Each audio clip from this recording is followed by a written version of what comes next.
politique, Philippe Gomès a présenté le bilan de la première année de son mandat à l'Assemblée nationale, un bilan qu'il juge satisfaisant suite à ses engagements de campagne. Pour le député de la seconde circonscription, 2 chantiers restent encore à mener, l'emploi des jeunes et l'inscription par l'État des crédits pour les lycées du Mont-d'Or et de Pointe-Boute. Dave Wayonesson et Claude Lindor.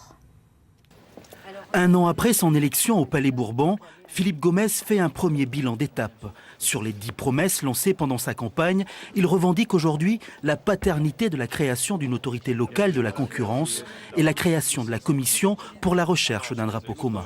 Aujourd'hui, cette commission pour la recherche d'un drapeau commun a commencé son travail. Et nous souhaitons qu'elle aille recueillir la parole des Calédoniens partout dans le pays. La lutte contre la vie chère, c'est un vrai sujet concret d'inquiétude et de difficulté des Calédoniens.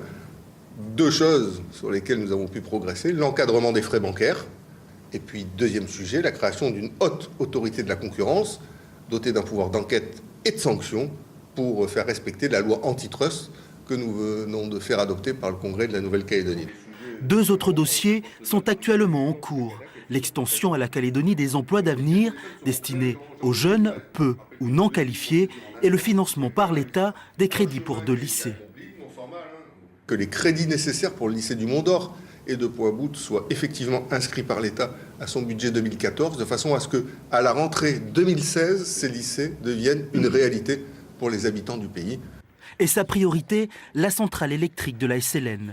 Le député réaffirme soutenir les conclusions des experts métropolitains, une décision qu'il défendra au prochain comité des signataires en octobre prochain.